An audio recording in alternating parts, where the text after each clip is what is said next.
Hey guys, it's Rico here. Today we will teach you the more advanced techniques when playing as the specialist. Now, it is mostly going to be hot dog talking, but I will also cover a few topics, and we'll also give you guys a perk tier list. So yeah, enjoy. Okay, hello guys. Now we are gonna show you what perks are the best and what perks are the worst, and that you should not use them. And here on the screen, we have a tier list made by us, and we're gonna discuss what perks are good, what perks are bad, and put them in each tier, you know. Okay, I guess we can start with the first perk. Okay. Well, the first perk we see is, I think it's called Puzzle Picasso. Yep. What it does exactly?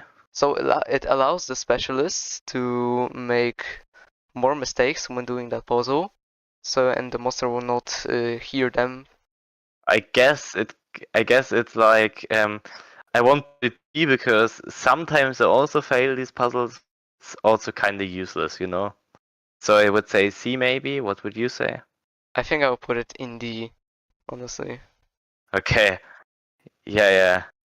It's useless, but I get like why some people might want to use it because I sometimes also overturn like one of the part of the puzzle if I'm not careful. If you're more of an advanced player, that happens less. Yeah. The next thing we have is for the Grabbing Claw minigame, I think. Yeah, it decreases the movement speed of the claw puzzle by like 15%. Yeah. Okay, it's instantly D tier, I think, right? Because the claw is very doable. It's not super fast. Yeah, I think so. Okay, let's put it. It's only if someone has a really terrible host, then it's actually annoying to do that puzzle. But It might be useful. yeah, but that's very situational. Yeah. But most of the games, I think it's very useless. So yeah. Yeah, you mostly use like chase perks or healing perks. The next thing is the one for. Yeah, for the maze puzzle, it makes the marble move faster by like 75%. Yeah, I think that one can be quite useful. Okay. Where would you put it? I think I was put it in C tier. That one actually might be pretty decent. Okay. Yeah, I also think it might be useful because sometimes you wait for like the thing to move, you know. True. So you might be able to do it a bit quicker. Okay, what's this one? What's the next one? I think it's called Think Fast. Yeah. This it's for the yellow puzzle, for the reflex one. Oh yeah. It makes it so you have 6 less inputs to do. Mhm. So I think that perk is also pretty decent. Might go in C tier. I think so too because I hate the puzzle. It's like my least favorite in the game. Yeah. I would say we can put it in C tier, but maybe in front of Yeah, probably. this one. Or would you go B? What would you say? No, I think it can stay in C tier. Okay, let's put it in front of the other one though, because I think this one is a bit more useful. Okay, and now we actually have a great perk, in my opinion, Master Pianist, and changes usually have to do like one more step every time you do like the piano puzzle, you know, like from 1 to 6. But with this puzzle, you already start at 4, and it's good because you can make this puzzle locked quicker, and it's one of the longest puzzles because it takes ages to do. So Yeah, I think this one is actually pretty useful. And I also use it in my usual build, so I would go maybe A, or what do you say? I think A might be a little too high. I think I would put it like at least B, you know? It is a great puzzle perk, but I think the strongest perks are just generally for chasing or healing survivors or rescuing them. And the puzzle perks are usually just a kind of meh, like they kind of suck. But this one's actually pretty decent, and I think I would put it in B tier. So you would say B tier. Yeah. Okay. Because like you said, the piano puzzle can take pretty long, and this makes it easier. Sorry, not easier. But it makes it a bit faster. but I think it's for more advanced players because you have more inputs to remember at the start Yeah. because it doesn't go as you have one input, then two inputs, then three, and then four, but you start from four, then five, and then six, and the puzzle is completed. Yeah. Okay. So it's a good perk, but for a bit more advanced players. Yeah, I get it. Let's go with B then, right? Yeah. Okay. I think we should actually do this one before we do the other ones because it's another puzzle one. Yeah, sure. This one is called, I think, Genius. Yep, it is. Do you know what it does? It also makes you able to do three mistakes when doing the puzzle. So I think it's also a D tier perk. Yep, I agree on it. Guy, I can me when if there's like an advice that I and you can give you, then it's the one you shouldn't actually think about using the ones in D. You could use the ones in C, but I wouldn't use them if I were you. Only if you have like really big lag spikes and you can't do the puzzles without them.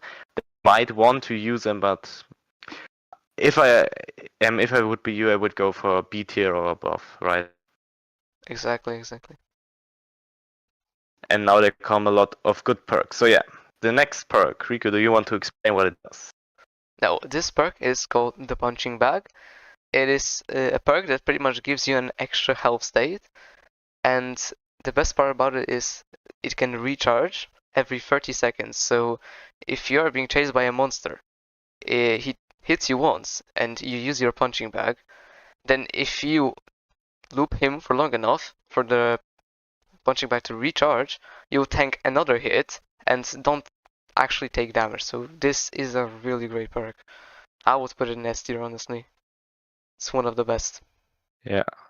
Okay, then let's go with the S tier. Okay, the next one, the next tier is called leadership, and what it does is if you're in close distance teammate, then you and the other teammate will heal for like 6 HP every second, I think. Now that sound a lot probably, but since you have a maximum of 100 HP and you most of the time are doing puzzles with someone or often, then you can get like healing while you do puzzles. And it's also the reason why I think this might be the best perk in the whole game. It's just the reason why it's hard to win a 1v1 in the game is even though you escape and the monster hits like one or two times, you lose the health you lost forever. And this is the only perk that allows you to actually regain the health, meaning that the monster can't like chip you down all game and then at the end when you're like on 1 HP it can just like one-shot you. So I think this is probably the best perk in the game. Yeah. What would you say to it, Rico? I agree. You agree? Yeah. I would say it's even in front of the punching bag because it's like super strong. You should always play it. Okay. The next one, Riku, do you want to explain what it does? Yep, sure. Now, this perk is called Distant Savior. It pretty much helps you recover teammates from defeating pits 40% faster. That is pretty much it about the perk. Now, I think it can be useful. Maybe it could be in like B tier, you think? Yeah, I would also say beat. I don't think that it's like really, really good, but I think it's also not bad either way, you know? Yeah. Yeah. Okay. The next one is called Shadow Walker. It's one of your favorites, I think. And if you equip this perk, you actually your footsteps. You know that the sound cue is very important in the game. It's very important as survivor to listen to the monster. The monster can also listen where the survivors are in some situations, and this perk reduces the survivors' footsteps sounds for I think about 90 or 80%. Like it's really strong. You can't basically hear the survivors anymore walking. So I think it's a very good perk, especially if you want to escape from a monster and you cut a corner, then the monster can't like listen to where you go, and it might go into the wrong direction. Yeah, exactly. So I would say it's a pretty good perk. And where would you rank it? I think I would also put it in S tier. It's a really strong perk if you know how to play with it. Yeah. Would you say it's A tier, right? No, S tier. S tier? I think it's S tier. Yeah. Okay. I get why it's S tier. I'm still not sure if it's like high A tier or low S tier, but you play the perk much more often than me, and when you say that it's low S, then I'm gonna trust you and we're gonna put it in the S tier. Okay, the next perk, do you want to explain again what it does? Sure. And that perk is called Roly Poly. Now, it gives you an extra roll, so you can use, for example, twice at one, two rolls at once, but it makes the cooldown a bit longer. If you have the perk on the highest tier, it has a 1.5 longer cooldown, pretty much. Yeah, I would say maybe B tier, or what would you say? I mean, if it was B tier, then I would probably put it on high B tier, because it's definitely better than the other ones. The high B tier? Yeah, okay. I mean, I used to play with it when I was starting in the game, and it's a good perk definitely at the start, but I think the reason why it actually isn't so good in some situations is it's good if you can escape from the monster quickly because you get 2 rolls at the start. But if you actually on a long chase, then that it actually like, makes your rolls worse because they have a longer recharge time, meaning that you will get rolls less frequently while being chased. So if a monster is chasing you for a long time, then this perk will actually make you do worse than if you wouldn't run it. But yeah, I guess it can also be useful in some situations, so I would say high B tier. Exactly, and the perk is also a bit bugged in phase 3 because you can't actually see how many rolls you have. So you could be wearing this perk, but it still shows you that you have 1 roll. So you don't know how many you have at once, you know? Yeah. Yeah, I agree with you. Okay, the last perk is a kinda tricky one. The reason why the last perk is actually a tricky one is if it would work how it is supposed to work, then it will probably be like an A tier or maybe even an S tier. But sadly, in phase 3, this perk doesn't work. Actually, it's maybe it does something. I'm sure I never really used it, but in phase 2, like in the previous phases of the game, it actually has a big use. It was useful there because in the earlier phases, you left footsteps as survivor when you were walking or running or crouching. And this perk actually removes the footsteps from even running at the last step, meaning that in phase 2 and phase 1, when you were running away from the monster could just look at your footsteps and follow you. And even if it would be like in a dark area, the monster could still see your footsteps and see where you went. But by in phase 3, the footsteps got completely removed for some reason. The only way you can actually leave footsteps if you are a one shot from the monster and you run away, then you actually leave footsteps on the ground. But I don't know if this perk actually removes them. So yeah, I would say in phase 2, on the previous phase, it would have been A or S. Right now in the game, it's sadly a D tier because it doesn't work how it's supposed to work, I would say. What would you say? I agree, yeah. Yeah. It's definitely on the lower tier. Sad because I think the idea of the perk is it's a really good idea for a perk, but sadly it doesn't work how it's supposed to work. So yeah, I guess this is the tier list now. So what can you see in the tier list? So there are always, I think that you see there are 3 S tier perks. You can of course run the 3 S tier perks together. You can also go for maybe like an option from B tier if one of the S tier perks doesn't, if you don't like one of them. But I would make sure that you run leadership if it was you, because it's like so strong and it's so useful. You also help your teammates by going it. I would always go leadership if I was you. Um, then you can maybe, if you say you don't like punching back or you don't like Shadow Walker at all, then you can go maybe for one the B tier. Maybe you like double 2 rolls at a time. But really, this combo up here is really strong combo. Rico is a very good player and he uses this combo. I actually don't use Shadow Walker. I use the Master Pianist because I don't like Shadow Walker so much. I like this one more because I can do the puzzle very quickly. But that's my personal preference.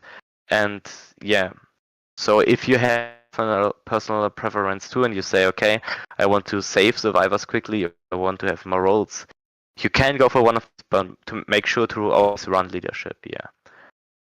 All right, then. Say, see you in the next one, and Yep. bye.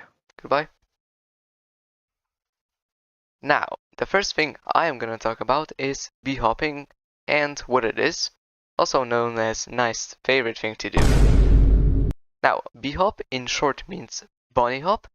What b-hopping allows you to do is when you get a speed boost from either rolling or a natural speed boost, like getting hit or rescuing a survivor, you can start constantly jumping using scroll wheel jump to extend the speed you get from the speed boost you already got. That makes sense. Now, I am gonna present here a comparison. I'm gonna have Huggy by my side. We're gonna do a quick test. Now, first, I'm gonna start rolling, and Huggy is gonna start chasing me. And as you can see, I don't get a lot of distance on him. He quickly catches up to me. But if I start b-hopping, I roll and start b-hopping, and that gets me a lot more distance. And now the core of the whole topic, which is how to even do it. And before you even try to do it, you have to watch our first video on how to bind your jump button to your scroll wheel, which is either scrolling up, scrolling down, doesn't matter, whatever you like. And yeah, now once you do already have it, what you pretty much have to do is when you roll or either get hit, like get the speed boost from getting hit or rescuing a survivor, you just start scrolling when you're about to hit the ground, and that'll extend the speed by a little bit and get you actually a lot more distance that you would initially have. So, guys, the next thing I'm going to talk about are the jukes. Jukes are special ways how you can gain distance on the monster, ways that the monster won't expect in most scenarios. And the first and probably the most useful juke you can do is if you go up like a stair and you jump over the railing on side of the stairs to actually go down instantly. Most monsters won't expect it, and if they follow you up the stairs, you can actually get a big distance on them. And maybe if there's even like a door somewhere on the side of the stairs, you can actually just close the door and you will gain a lot of distance on the monster. And so we talked about the stair loop, this railing loop, and the next loop that you can actually use, and that is probably the most useful in the game, maybe even more useful than the railing one, are the vents. And of course, the vents are these things that have the orange or red lightning. And if you go through them, the monster has to crouch down and the monster will lose a lot of time. And you can just spam these against basically every monster. Every monster will lose time against you. The only exception is the bee-hopping mummy, because mummy can actually bee-hop through the vents. But if you just spam vents, then every mummy is probably gonna do a mistake eventually, meaning that she will actually walk through one of the vents and you will gain some distance on her. The next juke you can actually use is the swing juke. It's a very cheeky juke. It's not useful in many scenarios. It can be useful in some though, at least, so that's why I'm talking about it. And how you do it is, of course, you can swing over the holes by just grabbing the swing and going over there. And by actually rolling to the other side of the hole and then grabbing up while you're inside of in the air, you can actually go back to the side where you just jumped from, where you started rolling into the hole. And some good monsters like Mummy, for example, especially Mummy or Boxy, they always will try to actually pre-jump or pre-grab to the other side of the pit to save time when they're hunting you. For example, a Mummy will try to grab over it, a Boxy will try to dash over it, a Huggy might actually even dash over it to actually follow you quickly because they know, okay, he's gonna go to the other side already.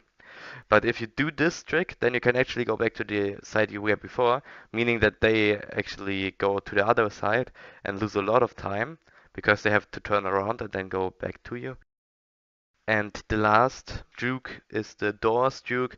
It's also very cheeky. It's not useful in every scenario. It's a very special one.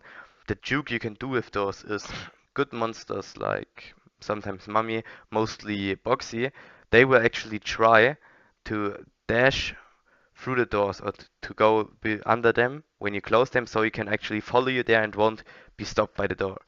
You can use this to your advantage though, because if you actually don't go through the door or go back through the door and close the door, and a Boxy dashes through it, you can actually lock the Boxy outside of the door on the side he thought that you would go. Many Boxies won't expect it, and you can actually trick them really nicely and actually get a free door close on them. It's a very special way. It's not useful in every scenario. It's a juke, so just use it if the monster is very close to you. Every juke is just usable if the monster is very close to you, so keep that in mind. Don't go for jukes if the monster is far away from you. If you have a lot of distance on the monster, then the jukes aren't very useful, okay? Just go for jukes if you think, okay, the monster will catch up to me within a second. Is very close to me, then you can use these. Don't use them otherwise. The next thing I want to talk about is how to use the sound to your advantage and also some common gaming sense in together with it. So what I mean by game sense, I mean that that you know when to do puzzles, when to pull down the pipe, and when to call the train. For example, you shouldn't start calling the train or pulling down the pipe or doing a puzzle while you are in the chase. I think most of you can already think of this because it's very stupid. You will just stand still for a second. The monster can catch up to you and the monster will be able to attack you, maybe even kill you if it's a Huggy and will just dash you. So don't do these things while you're being chased. Also, don't survive players while you are in a chase. This is also a very bad idea because the monster will just catch up to you and probably kill you if it's a good monster. You might see some people that can actually dodge the monster and actually revive, but this isn't possible against good monsters really, so don't try it. Don't go for it. I won't recommend it for you. And if we talk about game sense even more, if you are doing a puzzle, and this is the thing where sounds are getting very important. If the monster gets close to you, the sound of its footsteps will be very, very loud, meaning you can always tell when the monster is getting very close to you. This is also intended, so you can actually start pre-running and just go into the opposite direction that his footsteps are coming from, because then you will always have a distant advantage at the start of a chase, and this might actually save your life in the end. If the monster actually catches up to you and you manage to close the door, you might be able to dodge this last hit it needs to kill you if you already had a big distance advantage. Another thing, if we talk about like movement, especially in chases, is you should always try to be unpredictable. For example, I see people who actually manage to get away from me like once or twice when I play monster, but they always go for the same route. So in the third time, I can actually go around the other way, and I can predict where they want to go because I know, okay, they went there 2 times, they will probably go there the third time. And this can be very good for me because if they run into me, then they're basically dead. So if you play against a good monster, you can use a loop like once or twice. But if you know, okay, the monster already I already lost the monster in this loop like once or twice, then don't go for it a third or maybe a fourth time, because the monster will realize eventually, okay, I can just go around the other way and cut you off. And if this happens and you actually run into the monster, then you're pretty cooked. So this is also a thing where sounds are getting very useful again, because you can just listen if the monster is following you still, or go around, or is going around the other way. And if it's going around the other way, you should actually just leave the loop and go somewhere else, because then you will have enough distance to leave, and probably the monster will be far away from you to not kill you instantly. And you can just try to go for another loop, or maybe the monster will actually give up chasing you in this scenario. It mostly does. So yeah, be unpredictable. This is like the thing you should actually keep in mind. Be unpredictable and don't take the same routes the whole game. Don't go the same thing every time. And the last big thing actually is that I want to talk about is to how to counterplay the sabotages. The monster can use sabotages just like you can use perks, and the sabotages have an effect that helps the monster. There are a lot of bad sabotages again, there are a lot of good sabotages, but the main ones that you might face and you should be aware of are actually no escape. It's by far the most used sabotage because it's the best one for the monster. No pack, and probably the one with the puzzle deactivation, because it's a very special one. So how do these work then, and how can you counter them? For the no escape sabotage, it's very hard to counter, that's why it's the best one in the game. What does this sabotage do? It actually blocks doors, it closes all doors instantly and stops swings from working, meaning you can't use these obstacles against the monster anymore. The best thing you can do to actually still have a chance against the monster if this happens, just spam vents. Go through vents as much as you can. Try to use every vent to your advantage to actually gain some distance on the monster. Try to roll and b-hop as good as you can to actually get away from the monster. And there isn't really anything else you can do against the monster. You can actually use some jukes. Like for example, you can use the stair juke I just explained earlier. So that's why it's the best sabotage in the game. And the second one I want to talk about is no pack. This sabotage actually deactivates your grab pack for a time, meaning that you can't use your hands any longer, which of course also isn't the best thing to happen to you, because then the monster will, you can't close doors anymore, you can't use swings anymore, of course, and you can't do puzzles anymore. You can counter this sabo really easily though if you are together with a partner. Just press E, and while looking at him, his grab hair will be repaired instantly, making the sabotage useless. And also it finishes earlier than the no escape one, meaning you don't have to run away as long. It's the same thing as no escape basically, just use the vents and b-hop as far as you can. You won't actually, this sabotage doesn't take as long time as the no escape one, so it's actually easier to dodge and easier to survive. And the last sabotage is the one where you can deactivate the puzzles. How this one works is there every puzzle will stop working, and there are breakers, two breakers in each map, and you can have to repair the puzzles in order to do puzzles again. Now, what's good about this sabotage, of course, is the monster won't be able to stop you from closing doors on it, to use the swings against it, so the monster won't be able to catch up to you so easily if you play very well. But the advantage for the monster and disadvantage for you is, of course, if you can't do puzzles, you can't win the game. So best thing you can do is repair them as soon as possible. If you hear though that the monster is coming to one of the locations and you are there, then stop doing it, of course. Run away, just how we talked about in the Gamesense.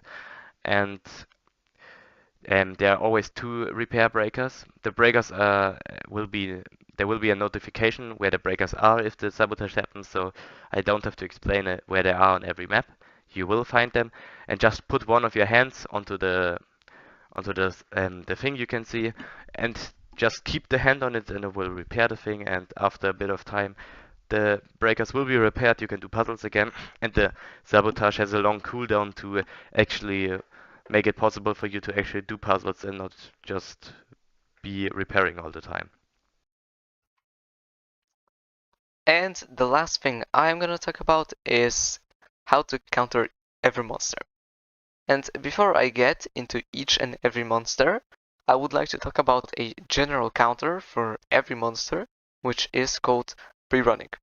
Now, what Prerunning essentially is, like Hotdog mentioned before, using the sound to your advantage. For example, when you're sitting at a puzzle, you hear the monster nearby, and you start running. And Prerunning is pretty much exactly that. Once you start hearing the monster getting closer to you, you start running, and that allows you to get a lot of distance on the monster, and every monster you play against is gonna hate you for doing this because it really is a strong strategy. Now, countering Huggy. He, of course, has two abilities. Now, his first ability is, of course, the dash. He can dash at a survivor and pretty much insta-kill them. What you can do is, here you have an example, what you can do is once you think Huggy will start dashing towards you, you can dodge away to the side by either rolling or just, doing some weird movement. And there is also another counter to that dash, which is, I think it's a bug because I'm not sure if this is intended, but you can also use that. You can pretty much crouch as Huggy is dashing towards you, and that will prevent you from getting hit by the dash. Yeah, that's pretty much the counter to Huggy's dash. And his second ability, which are his mini Huggies that he can place around the map, if you get near one and it sees you, it will start screaming and alert Huggy of your location. And what you can do is that you can basically hide behind it. The mini Huggies will turn every few seconds, changing the directions it will be looking at. You can keep hiding behind it, like for example, if a Huggy places it near a puzzle, you can do the puzzle and keep trying to hide behind it so it doesn't start screaming. But yeah, pretty much watch out for the mini Huggies because they do scream. You can get caught by Huggy if he is being sneaky and trying to get you. But pretty much watch out for that. Now, Mommy. In my opinion, Mommy is the second hardest monster to counter, all only because of her grab ability and speed hops, which are really strong because unlike any other monster, Mommy can escape events entirely by just constantly bunny hopping through them, and she doesn't get slowed at all. Of course, you can try some weird jukes to try and confuse her so she messes up the B-hops and gets slowed down and get distance on her. But yeah, I think the best counter to Mommy is just keeping distance, using as many vents and doors as possible, and yeah, also pre-running. And the last monster, which is Boxy, he has two abilities. Now, his first ability is the spring jump. If he starts charging his spring jump, you can jump like ahead of him pretty far. Now, what you can do is try and predict him. If you see him doing his animation of charging his spring jump, you can try and walk to the side and confuse him a little bit, or walk back into him so he'll mess it up. That's one thing you can do. And his second ability is the grab. What you can do is try and dodge it to the side, like if you think he's gonna grab you, kind of like Huggy's dash. You can try and go to the side, do some weird movement. If you are going into a vent and he's right behind you, you can just try and dodge to the side, see if he falls for it. And yeah, also try and keep your distance against Boxy as well, because he is probably the most dangerous monster in this game. He's very, very strong, so you have to be very careful. A last thing we can actually tell you to help you if you aren't a very good player yet, if you aren't experienced at the game, is we can also show you the best loops on every map. And for theater, the first map, the best loop is actually in front of the stage. These are the chairs. Why this loop is so good is, especially if the monster uses the sabotage like no escape or no pack, you can actually just go through the chairs there. It's like a vent basically, and there are also many other obstacles in front of the stage that work like vents. These obstacles especially have a very weird hitbox, meaning that the monster can't really like jump through it as Mummy and can't crouch through it as Boxy. So you can just actually just go through them all the time until the sabotage ran out, and then you can just go for one of the doors because there are many doors in close proximity, so you can just close the door then and get away from the monster. This is the best loop on theater. The next loop on factory actually is the best loop. There is at the survivor spawn. It's on the right side, and how you use this loop is actually there is a stairs and there are two vents. You just go up the stairs and you go through the vent on top. Of course, we have footage of it again, so you can see how it works. And you just jump through the vent on top, and you go for the vent on the bottom again. You just go up the stairs again, and the monster won't be able to catch up with you. Now, most monsters will try to predict you at one point in this loop. They will try to go the other way around to actually cut you off. But if you hear them just go the other way, just leave the loop, and you will have such a big distance advantage at them that it will be easy for you to get away. And yeah, that's everything about this loop. It's the best one on Factory.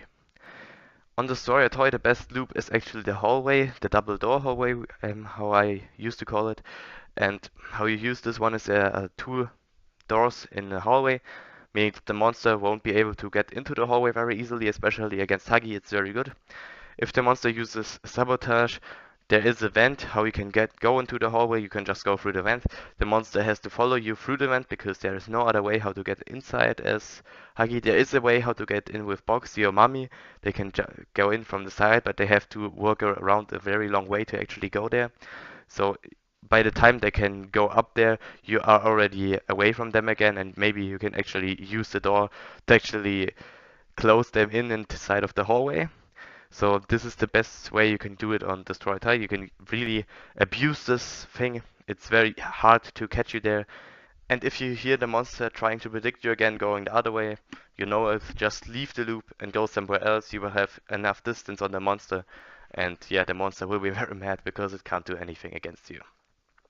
On the last map, the newest map, Misfit Pit, there aren't a lot of good loops actually, but the biggest advice we can give you is just to go onto the top floor. The top floor is basically the best floor on this map. It's very OP. There are a lot of vents. You can just spam the vents there. We have footage of a very good loop here. It's with a door, and if the monster uses the sabotage against you, just go around the third floor. There are so many vents, you can just abuse all the vents there, and the monster won't be able to catch up to you. And yeah, this is the best way. These are the best loops on every map.